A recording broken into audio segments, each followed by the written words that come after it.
pessoal, sou Mara Silva. Hoje estarei compartilhando com vocês, né, esse tema que é um tema tão importante dentro da nossa história do Brasil, né?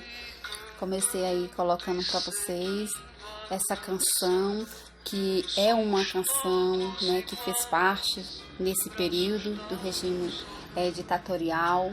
É uma canção que também fortalece, que encoraja, né, que se comunica, que manda mensagem, mesmo naquela época através de alguns códigos, né, para que o povo pudesse entender. E é uma canção também que ela está aí nas ruas sempre quando acontece algo que o povo diz: eu não quero assim, que eu quero dessa forma, assim ou não. Eles estão colocando essa música. Então, para mim, é uma canção muito bonita, né? Fui crescendo ouvindo esses tipos de cantos, de canção, às vezes me chama até de antiquadra, mas é uma canção que nos tem muito a falar, né? Então vale a pena você ouvir. E claro, não poderia começar a compartilhar com vocês hoje na disciplina de História ditadura militar no Brasil sem estar colocando essa canção, que ela é uma canção assim muito, muito forte, tá? Então, vamos lá, meus queridos? Então, vamos começar. Assim, pessoal, a ditadura militar no Brasil, ela prega um período que compreende entre o período de 1964 a 1985, aí como vocês estão vendo aqui nos slides, né? Esse é um período conhecido como um período, como a ditadura militar no Brasil. Ele começou, esse período, a partir de um golpe, né, que envolveu tanto assim os meios militares quanto também o apoio de camadas, podemos dizer, importantes, camadas significativas, né, da sociedade civil, né. O golpe de 1964, ele derrubou então o presidente, como vocês estão vendo aí, o presidente João Goulart. E a João Goulart, ele fazia parte também do partido do PTB. Então, assim, a partir daí foram 21 anos de ditadura no Brasil, né? Então não foi poucos anos. A gente, às vezes, percebe que 4 anos a gente acha muito, né? Agora, imagine 21 anos, né, de ditadura militar. Foram muitos anos, né? Muitos anos mesmo de ditadura. Então, foram, assim, uma das maiores ditaduras da América do Sul, naquele contexto, né? Foram anos, assim, marcados por autoritarismo e repressão, né? Por parte do Estado, claro, né? A ditadura só se encerrou, quero já estar colocando para vocês, antes que eu esqueça, ela se encerrou aí em 1985 com um processo de eleição indireta, que elegeu então, na época, o político Tancredo Neves, né, que acabou aí não conseguindo se tornar presidente, porque veio a óbito, né, devido ao seu falecimento. Nesse caso aí, assumiu o presidente Sarney. Então a gente avança um pouquinho e aí já entra no processo de redemocratização, né? E a gente se pergunta o que é redemocratização. Uma redemocratização, a gente pode dizer de palavras bem simples, é um processo de, como é que eu posso dizer para vocês? Um processo de abertura, um processo de abertura política e reintegração das instituições democráticas, né, em período chamado de redemocratização. E o fim da ditadura só foi mesmo, na verdade, concluída em 1988, que foi com a promulgação, que a gente até encontra isso também quando a gente está estudando a questão da democracia populista, né? Com a promulgação, quase não sai, da nova Constituição, né? Constituição é esta que está vigente até hoje, que a gente vive essa Constituição até hoje, né? Aí, meus queridos alunos, né? Vocês podem estar até, assim, se perguntando como podemos, assim, diante de uma história dessa, concretizar, aliás, caracterizar, né, o regime ditatorial, né, os aspectos de uma ditadura militar. Era para ter colocado aqui nesse slide, depois bem aqui da intervenção do Estado, né, mas aí não deu certo, né, não é a questão de aplicativo, é a questão do meu celular, parece que ele tá tão cheio que não consegue mais suportar, né, tanta digitação, mas eu vou tentar explicar para vocês, né? Vamos assim por parte. Para concretizar assim o regime, é preciso sermos assim muito bem claro em alguns pontos, né? Em alguns pontos marcantes, em alguns pontos fortes, que de uma certa forma se destaca nessa história da ditadura militar, né? Mas calma que a gente vai tentar compartilhar com vocês, né? Alguns... Pera ainda, pessoal. Aqui tá querendo dar o teacher. Vamos voltar aqui. Quando ele começa a... Vocês talvez não percebam, mas eu consigo perceber, viu? Não sei se vocês estão vendo, tá mudando de slide, né? Talvez se um telefone já não está muito suportando. Então, vamos lá, dando continuidade, antes que aconteça isso. Então, nós vamos aqui elencar algum dessas características do regime ditatório, né? Não está aqui, mas eu vou estar colocando para vocês. Ó, por exemplo, nós temos um deles, que é a violação dos direitos humanos. Ó, observe.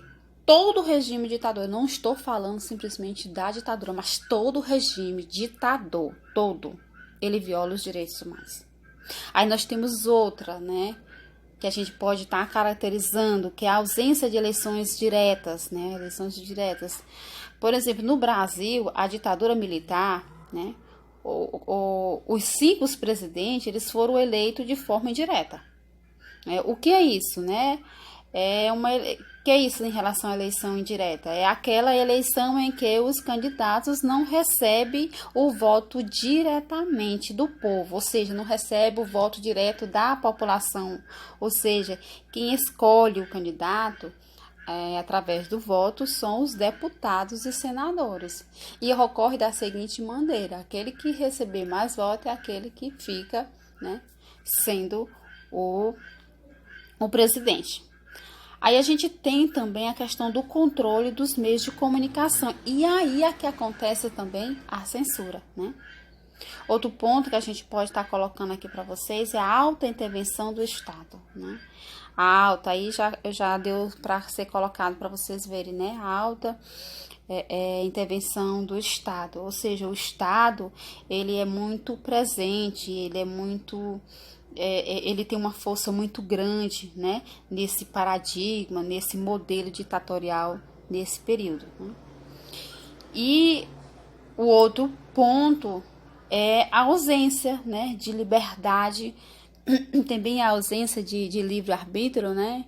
Mas aí vocês podem estar eliminando essa frase, né, e vamos estar colocando ela, que não deu para reajustar no slide, a gente pode estar trocando ela por ausência de liberdade de vive, aliás, de IVE, ausência de liberdade de IVE. A gente tem na nossa Constituição hoje em dia, né, de 88, que é essa que está vigente, esse artigo que fala sobre, né, essa liberdade de IVE, que todo cidadão tem essa liberdade. E aí eu me recordo que um dia fazendo uma palestra em um determinado colégio, né, e a gente estava trabalhando na questão de alguns pontos fundamentais em relação ao ECA, e quando eu falei isso, aí teve uma adolescente que levantou e disse: agora eu como adolescente posso sair a hora que eu quiser, fazer o que eu quiser, porque no ECA está dizendo isso. Então, assim, é interessante que a gente tenha assim uma reflexão muito grande em relação a este artigo. Na Constituição diz isso, no ECA, que é o Estatuto da Criança e do Adolescente, da Lei 8.000/90, fala também sobre isso, né? Só que na questão do ECA, a gente tem uma coisinha mais que se estende mais e que a gente não deve interpretar também da mesma forma que se interpreta em relação no artigo da Constituição Federal. Então, assim, a gente precisa ter muito cuidado, tá bom? Só abrindo esse parênteses assim, né? Porque às vezes a gente fala alguma coisa e termina sendo entendida de outra forma. Ou seja, essa ausência de liberdade de ir e vir, né? Foi um dos aspectos que caracteriza a ditadura militar. Ou seja, esse modelo de ditadura dos direitos de todos, eles eram feridos, né? Como também os direitos da liberdade, o direito também que era ferido era o direito dos políticos, né? E antes que a gente fale realmente da caracterização de fato da ditadura no Brasil, é preciso dar uma olhadinha nos antecedentes, né? Que vou passar aqui para vocês, complicado aqui, né? Nesses antecedentes da ditadura militar, como vocês podem estar vendo aí, né? Eu poderia estar até marcando, pessoal, mas é porque eu tenho medo dessa marcação. Deixa eu ver se eu consigo aqui. Como o celular não tá tão legal, pronto, né? É essa parte aqui. Pronto, dá para circular, tá? Antecedentes, né? Da ditadura militar. No sentido de sabermos o cenário, né? A gente precisa voltar um pouquinho lá na questão da democracia populista, que fala muito sobre, né? A gente precisa dar uma olhadinha para ele também, para que a gente possa também entender a questão da ditadura, limitar no sentido de linha sistemática, né? No sentido de sabermos o cenário político, que cenário político estava nesse contexto, de cenário social, qual era esse cenário antes, né, de 1964. Nessa visão, é importante perceber quais eram eles, né? Podemos, assim, destacar que nós temos aí o primeiro, né? A Guerra Fria, né? Nesse contexto, já era após a Segunda Guerra Mundial, onde esse cenário, ele era um cenário de bipolarização mundial. De um lado tinha o socialismo, liderado pela União Soviética, né? Vamos colocar bem aí. E do outro nós tínhamos o capitalista, né? Liderado pelos Estados Unidos, né? Tá dando para vocês entenderem, compreenderem esse raciocínio, né, meus caros alunos, né? O que eu quero dizer, de uma forma bem simples, que esse cenário de esquerda, direita, né, foi o contexto que a ditadura militar ocorreu no Brasil. Você pode até estar se perguntando por que falar sobre, né, isso agora dentro da ditadura militar, né?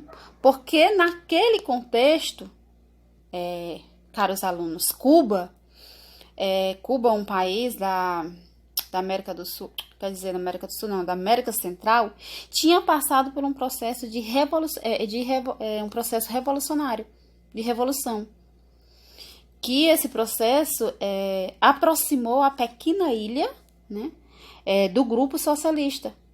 Então, armados começaram grupos aliados à direita, falar que o Brasil iria passar por uma revolução, revolução socialista, que tudo aquilo era uma ameaça.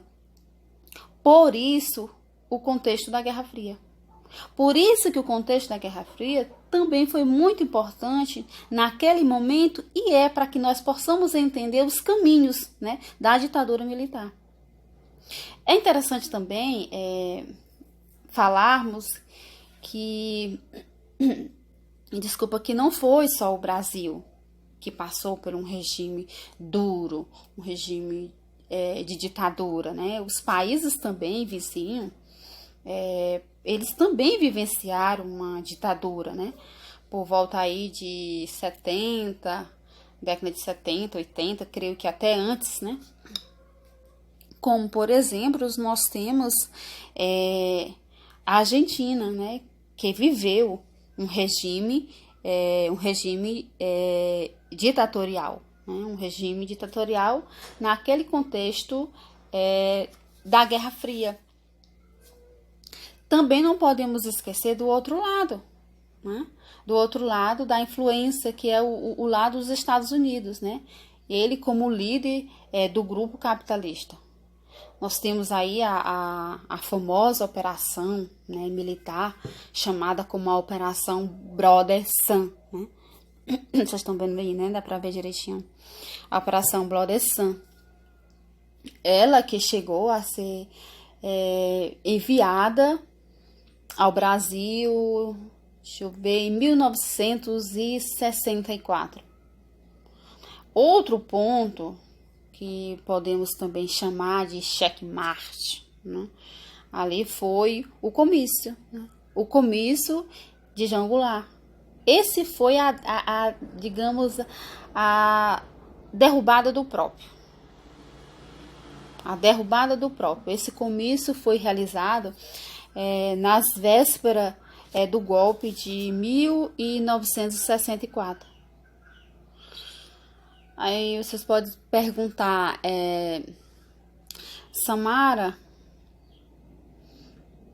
ou professora, não sei como é que vocês estão se dirigindo a mim, vocês podem estar se perguntando que comício foi esse, né? Então, foi um comício realizado na Praça Central do Brasil. Eu queria ter colocado para vocês aqui as figuras conforme eu esteja falando, mas meu celular não deu certo, tá fazendo isso, né? Que todo o material que eu tô fazendo é pelo celular. Então, assim, esse comício foi realizado na Central do Brasil, né? No Rio de Janeiro. Esse comício ficou conhecido como o comício das reformas, né? E o que aconteceu nesse comício, né? Aconteceu que algumas pessoas não gostaram, né? Que não foi aprovado, que de uma certa forma desagradou conservadores e grupos da direita. Esse comício de João Goulart, ele anunciou umas possíveis reformas. Por isso é chamado comício das reformas, né? Reformas que iria fazer o quê, né?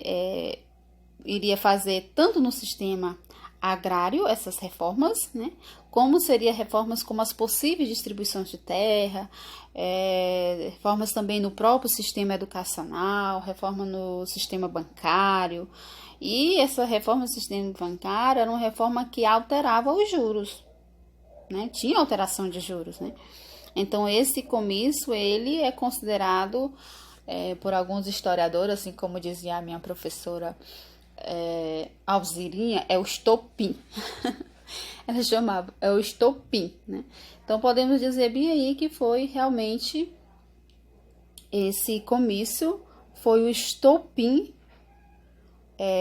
da derrubada de João Goulart, né? Foi realmente para a derrubada dele mesmo, né? Tanto é que após a realização do comício, marchas conservadoras foram ligadas a grupos da direita e começaram a acontecer nessa época no Brasil, né? Essas marchas, né? Que uma delas ficaram muito conhecida, com uma delas foi a marcha da família com Deus pela liberdade. Que naquele exato momento pediu o quê? Pediu a intervenção militar. Ou seja, naquele momento já pediu para que João Goulart saísse do poder. E por isso os discursos de intervenção militar, né, começaram a surgir aí. E então é tão certo, né, pelos nossos historiadores, pela nossa história, que isso é tão certo que na noite do dia 31 de março para o dia 1º de abril, que até pensava que era mentira, considerado dia 1º dia da mentira, nós tivemos uma mobilização, né, de tropas em direção ao governo em uma operação chamada Operação Popeye, né? Que essa Operação Popeye, ela foi na época dirigido por um general, né? Um general chamado, se eu não estiver enganada, perdoe-me se eu errar, mas me parece que é o general Moura, né? Era um militar, né? Então foi essa operação foi realmente dirigida por esse general chamado Moura, né? Então é isso, meus caros, né? Gostaria de estar terminando esse slide com vocês. Até aí, esse slide ele é um pouquinho comprido, não dá para você falar muito a respeito, que é um tema muito grande, né? Muita coisa vocês vão ficar sem saber através desse slide, mas vocês podem estar procurando em outros livros, né? Em outros materiais, para que vocês possam se aprofundar mais. Mas ainda nós temos 2 slides que nós vamos estar concluindo de forma bem resumida, né? O tema é ditadura militar no Brasil, tá? Então, até a próxima.